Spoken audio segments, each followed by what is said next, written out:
Soyez bénis. Aujourd'hui, nous allons parler sur l'incapacité de vivre pour Dieu. Nous allons lire dans Romains chapitre 7, à partir du verset 15.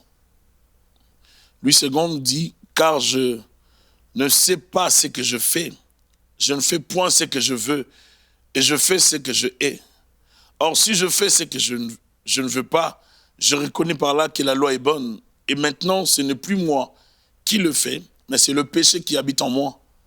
Ce qui est bon, je le sais, n'habite pas en moi, c'est-à-dire dans ma chair. J'ai la volonté, mais non le pouvoir de le faire. Car je ne fais pas le bien que je veux, et je fais le mal que je ne veux pas. Et si je fais ce que je ne veux pas, ce n'est plus moi qui le fais, c'est le péché qui habite en moi. » Ici, les exégètes sont d'accord, et plusieurs soutiennent l'idée que ici, l'apôtre Paul, lorsqu'il écrit cette pensée, il ne se met pas dans... Et il parle de sa vie du passé, comment est-ce qu'il vivait, comment est-ce que le péché pouvait prendre le dessus.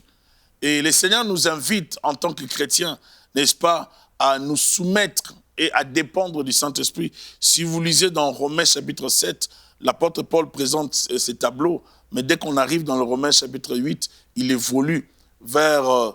n'est-ce pas, la dépendance et l'apport du Saint-Esprit dans le chrétien. Et c'est très important pour nous, frères et sœurs, de comprendre qu'on ne peut pas plaire à Dieu sans dépendre de son esprit, sans faire sa volonté. Celui qui est en Christ est appelé, n'est-ce pas, à vivre sa liberté. La Bible dit, vous connaîtrez la vérité et la vérité vous rendra libre. La vérité, c'est la parole de Dieu. Et c'est cette vérité qui nous délivre du pouvoir du péché. Nous avons besoin de connaître la vérité à travers, n'est-ce pas, la vie de la parole, les Écritures, l'écoute de la parole, la lecture de la parole, ainsi de suite. La vie de l'Église, ça nous délivre de la dépendance au péché.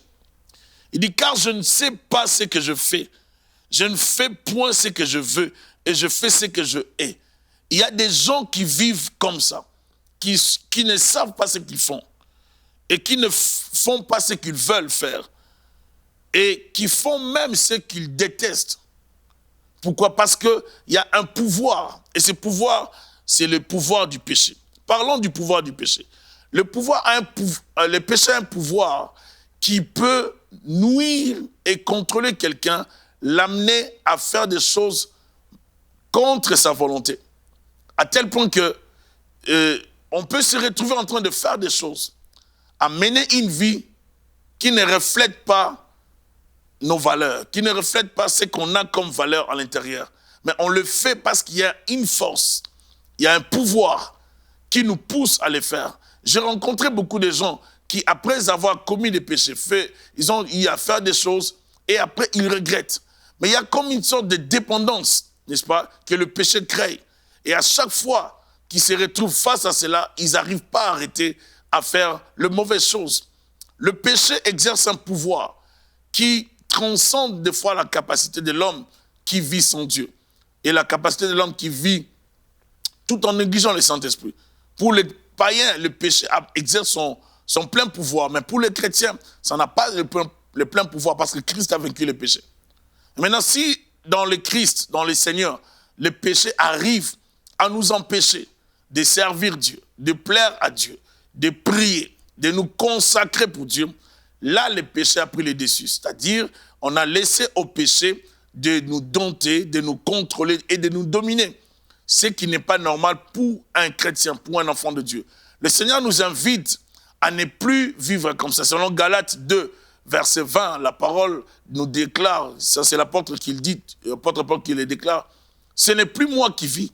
Il dit, c'est Christ qui vit en moi. C'est lui qui vit dans ma vie. Ce n'est plus moi. Moi, Paul, je n'existe plus. J'ai fait la volonté de Christ. Je fais tout pour plaire à Christ. Et c'est ce qui est très important pour nous, chrétiens, c'est de quitter la vie du péché pour entrer dans la nouvelle vie en Christ. Vivre pour Christ. Vivre pour Dieu. n'est plus vivre pour soi-même, n'est plus vivre pour satisfaire les désirs, n'est-ce pas, de la chair, les désirs de ce monde, les choses de ce monde. Je ne vis plus pour faire plaisir aux amis, je ne vis plus pour faire plaisir, n'est-ce pas, au monde. Je vis avec les soucis de faire plaisir à celui qui m'a choisi, à mon Dieu. Et ça doit être une préoccupation première dans le cœur du chrétien. Et cette préoccupation doit l'amener, n'est-ce pas, à transcender plusieurs choses, les obstacles, pour rester fidèle et loyal envers l'Éternel Dieu. Or, si je fais ce que je ne veux pas, je reconnais par là que la loi est bonne. Et maintenant, ce n'est plus moi qui le fais, mais c'est le péché qui habite en moi. Le péché en nous peut exercer un pouvoir qui nous empêche ou qui nous empêchera, n'est-ce pas, de plaire à Dieu. Le pouvoir du péché nous incite aux mauvaises choses, nous incite à sortir de la voie du Seigneur. Ça peut nous sortir et nous conduire, n'est-ce pas, dans l'égarement. Ça peut nous conduire dans la mauvaise vie. Il arrive des fois qu'un chrétien puisse, n'est-ce pas, tomber dans le péché, mais il est anormal qu'un chrétien puisse totalement quitter Dieu pour aller vivre dans le monde, pour aller vivre dans le péché. Et lorsque cela arrive, c'est un signe clair que le chrétien avait ouvert une porte. C'est-à-dire qu'il avait laissé un péché s'éterniser, prendre domicile dans sa vie. Et j'aimerais vous exhorter, frères et sœurs, en tant que serviteur de Christ, j'ai découvert qu'on peut être au service du Seigneur, servir Dieu, prêcher l'évangile, prier, être diacre, ancien dans l'église et bâtir aussi une vie de péché. C'est possible de bâtir cette vie de péché en négligeant ce qui vient avec le Saint-Esprit. La crainte de Dieu, la consécration, la vie de prière, la vie de l'église, la lecture de la parole. Toutes ces valeurs bâtissent notre foi, notre chrétienté. Et lorsqu'on les néglige, ces valeurs, je vous assure que vous ne le vouliez pas, même si vous avez fait 20 ans dans le Seigneur, vous allez vous retrouver petit à petit dans le péché, en train de faire des choses qui ne vous reflètent pas, qui n'honorent pas Dieu. Mais maintenant, le grand problème de ça et le grand danger, c'est que vous allez développer l'hypocrisie. L'hypocrisie, c'est cet état de camouflage qui va vous amener, n'est-ce pas, à tout cacher face aux hommes qui sont autour de vous. Mais vous savez que vous ne pouvez pas cacher à Dieu votre état spirituel. Je crois qu'aujourd'hui, il y a beaucoup de chrétiens qui vivent dans l'hypocrisie. En faisant l'accompagnement, la relation d'aide, les entretiens avec les gens de partout, j'ai pu comprendre qu'il y a des gens qui gardent leurs nouvelles, leur mauvaise vie. Quelqu'un m'a dit, à quoi bon d'aller confesser auprès des serviteurs de Dieu? Parce que si vous confessez, ils vont parler. Et je crois que c'est un des problèmes que l'Église connaît. Il est vrai qu'il y a des gens qui parlent, mais il est aussi vrai que nous devons aller chercher les hommes de Dieu pour confesser, et demander leur aide, afin qu'ils nous accompagnent, n'est-ce pas, à sortir d'une dépendance quelconque du péché. L'ennemi Satan, connaissant le pouvoir que Dieu a donné à l'Église, la mission de l'Église, il fait de son mieux pour sortir les chrétiens de la voie du Seigneur, pour les égarer, pour les décourager, n'est-ce pas, pour les séparer les uns des autres. Ainsi, il pourra contrôler les chrétiens, il pourra contrôler l'Église, il pourra influencer négativement la marche des chrétiens. Il se bat pour décourager plusieurs, s'il le peut, parce que son objectif, c'est de réduire le nombre de gens qui iront au ciel. Le diable travaille, il travaille, et dans ces temps-ci, il travaille avec ses anges déchus pour déstabiliser la foi de plusieurs. J'aimerais vous assurer, frères et sœurs, qu'il n'y a aucun avantage dans l'hypocrisie. Lorsqu'on commence à cacher un péché, entretenir un péché, vivre dans le secret, cacher un péché, vivre dans le péché, on cache,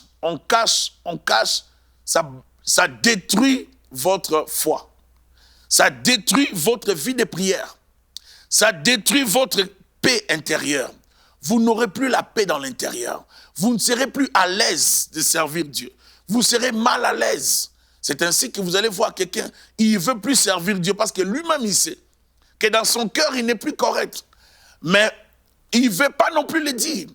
Il ne veut pas non plus le confesser. Il ne veut pas non plus qu'on l'aide parce qu'il a honte qu'on l'aide. Et cette honte découle de l'orgueil. Et l'orgueil, c'est aussi une sémence que l'ennemi Satan, n'est-ce pas, déverse sur les chrétiens, sur les gens qui sont dans le monde. L'orgueil vient du diable. Et lorsqu'il sème cette sémence, le chrétien n'a plus le courage, il n'a plus la force d'aller avouer. Il veut sauver son image. Oh, frères et sœurs, la repentance, ce n'est pas seulement l'acte que nous posons au début de la foi. C'est toute une vie jusqu'au retour du Seigneur. Nous devons nous repentir au début et recevoir la justification et continuer à nous repentir jusqu'au retour du Seigneur. Donc, je ne peux pas avoir honte de me repentir aujourd'hui parce que j'ai failli. Le mal, c'est lorsqu'un frère vient demander de l'aide, un serviteur de Dieu, un chrétien, une servante de Dieu, une chrétienne, qui vient vous demander de l'aide, vous devez l'aider et ne pas parler de sa vie à d'autres. C'est ça qui décourage plusieurs. Mais je crois que c'est possible et je crois qu'il y a des hommes et des femmes de Dieu qui servent Dieu dans la droiture, qui servent Dieu d'une façon correcte, avec intégrité, n'est-ce pas, et qui gardent les choses. Et ça, c'est même l'image des serviteurs de Dieu. C'est l'image même de Dieu. Dieu, lorsqu'il oublie, il ne retourne plus dans nos péchés. J'aimerais exhorter plusieurs personnes à quitter la vie de l'hypocrisie. À quitter la vie de l'hypocrisie, parce que l'hypocrisie vient détruire la foi. Ça vient détruire le feu de Dieu en nous. Ça vient détruire la vie des prières. Ça vient détruire. On sera comme un Aman. On apparaît devant les gens forts, mais alors que nous savons qu'à l'intérieur, nous sommes lépreux. Nous sommes malades. On a des problèmes. Mais on ne sait pas les dire aux gens, parce qu'on a besoin d'une image, on a besoin que son armure puisse paraître, on a besoin que les gens nous voient forts, alors qu'à l'intérieur nous ne sommes plus forts. Combien de frères et sœurs sont épuisés dans la marche chrétienne? Il y a plusieurs qui ont connu l'épuisement spirituel, qui n'ont plus la force de prier, ils ne veulent plus prier, ils sont abattus, ils sont découragés, ils servent Dieu, mais ils savent qu'au fond il n'y a rien, il n'y a vraiment rien, il n'y a pas de vie, il n'y a pas d'amour. Il n'y a plus d'amour pour Dieu, il n'y a plus d'amour pour le Seigneur, mais ils servent Dieu d'une façon mécanique. Et ça, c'est très dangereux, frères et sœurs. J'aimerais vraiment nous inviter à ne pas servir Dieu comme des robots. Nous devons servir Dieu comme des hommes libres, sauvés, qui aiment Dieu, qui veulent bâtir une relation, qui veulent développer la relation avec le Christ de la Bible. Je nous invite, frères et sœurs, à quitter l'hypocrisie. L'hypocrisie, une arme que le diable utilise pour, n'est-ce pas, détruire la foi du chrétien, déstabiliser les chrétiens. Et cette arme est utilisée pour affaiblir même ceux-là qui prêchent l'évangile, même ceux-là qui annoncent l'évangile, les hommes de Dieu. Et des fois, on tombe dans ces péchés-là. Je parlais avec quelqu'un un jour qui sert le Seigneur. Il m'a dit, quand j'ai connu tel péché, je ne savais pas vers qui me tourner. Ma peur était de me confier à un homme de Dieu et que par après, j'entende ça à gauche et à droite. Oh, frères et sœurs, des fois j'ai honte de ce qui se passe dans le milieu chrétien. Lorsqu'une personne s'est convertie, ou plutôt vient confesser son péché, je pense que nous avons l'obligation et le grand devoir, n'est-ce pas, de l'aider, de l'amener à servir Dieu, de l'amener à connaître Christ, de l'amener à changer de vie. Le Seigneur, notre Dieu, nous invite à aider nos prochains, à soutenir nos prochains, à faire en sorte que ceux qui sont autour de nous puissent les connaître dans la vérité. Je vous invite à quitter l'hypocrisie et à quitter l'orgueil. L'orgueil qui vient, n'est-ce pas, nous pousser à travailler juste notre extérieur, à travailler notre image, à montrer aux gens que nous sommes toujours corrects, que nous avons toujours la vie de prière, que nous craignons Dieu, alors que nous savons qu'à l'intérieur, nous sommes malades. Nous souffrons à l'intérieur. Combien de malades, ô Seigneur, dans l'église? Combien de malades dans l'église du Seigneur? Combien de malades, combien de gens souffrent? Combien de gens sont épuisés? Combien de gens sont découragés? Combien sont ceux-là qui ne savent plus quoi faire? Ils ont tellement de problèmes. Ils ont l'incapacité maintenant de servir Dieu. Ils n'arrivent plus à plaire au Seigneur parce qu'ils se sentent sales. Ils ont tellement accumulé les péchés. L'hypocrisie, l'orgueil vont vous aider plutôt à accumuler les péchés. Tellement que vous serez hypocrite, vous allez continuer à pécher dans l'hypocrisie, vous allez cacher, vous allez donner une image. Votre orgueil va vous empêcher, n'est-ce pas, de chercher de l'aide. Votre orgueil va vous empêcher de chercher la repentance. Votre orgueil va vous empêcher de chercher le soutien des autres.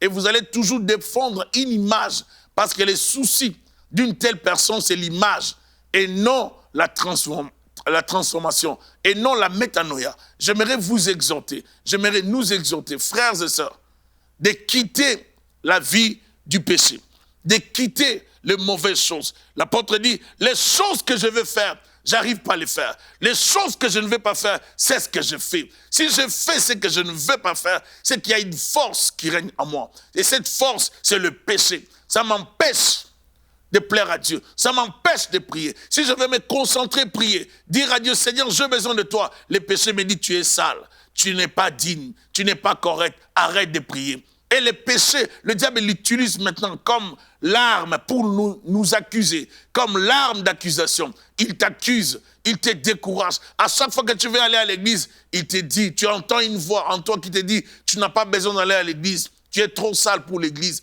reste à la maison. Ça ne sert à rien, va dans une boîte, va dans un bar, mène ta vie comme tu veux. N'aie pas à l'église parce que tu n'es pas digne. Le Seigneur dit, viens à moi tel que tu es. Même si tu es sale, il dit, j'ai besoin de toi. Je vais te reprendre, je vais te laver et tu seras une nouvelle créature. Mais le diable te dira, non, tu n'es pas correct, tu es sale. Reste par la culpabilité. L'ennemi va t'enfoncer. Et j'aimerais dire à plusieurs, à ceux-là qui sont découragés, ceux-là qui ne sont pas capables de vivre pour Dieu, ceux-là qui ne sont pas capables de plaire à Dieu par leur vivre, par leur vie plutôt, par leur manière de vivre, par leur manière de servir Dieu. J'aimerais te dire aujourd'hui que c'est possible.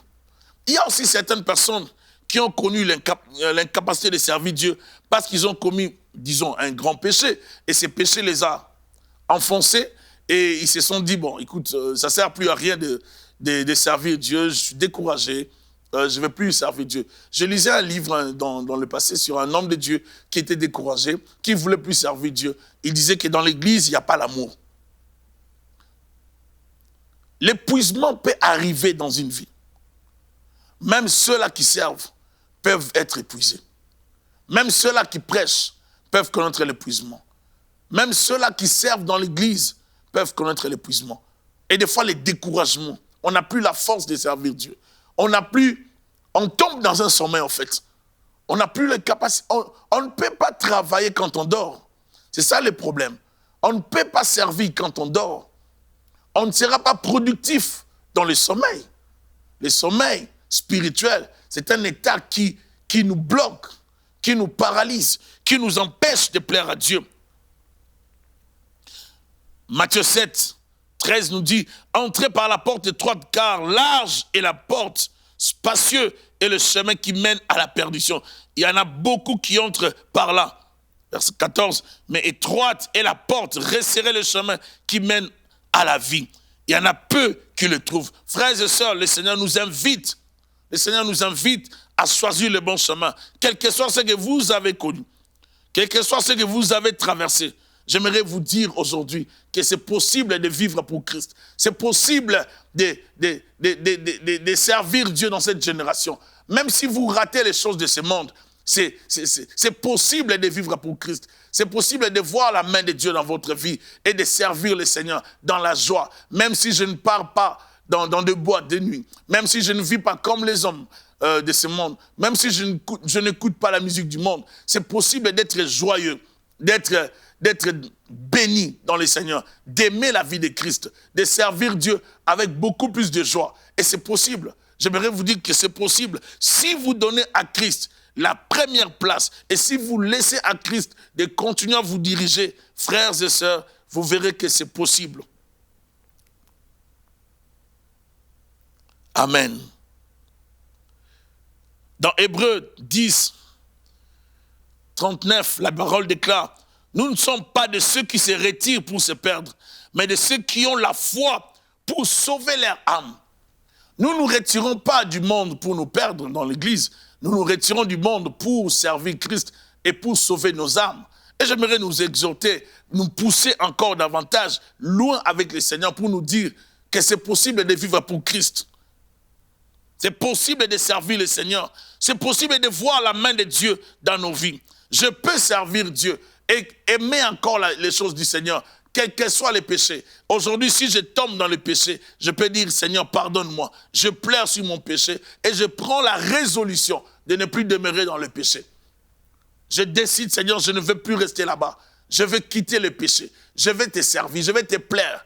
Quel que soit ce que j'ai eu à commettre comme péché, je demande pardon à Dieu et je continue mon chemin. Il y aura toujours des gens qui vont vous décourager. Des fois, nous avons honte à cause du regard des gens. Parce que les amis vont mal nous regarder. Parce que les frères et sœurs vont mal nous regarder. Aussi à ceux-là qui regardent mal leur prochain. J'aimerais vous dire, vous n'êtes pas parfaits. Nous ne sommes pas parfaits. Il n'y a que Christ qui est parfait. Le seul qui a pu nous sauver, c'est Christ. Personne n'est parfait.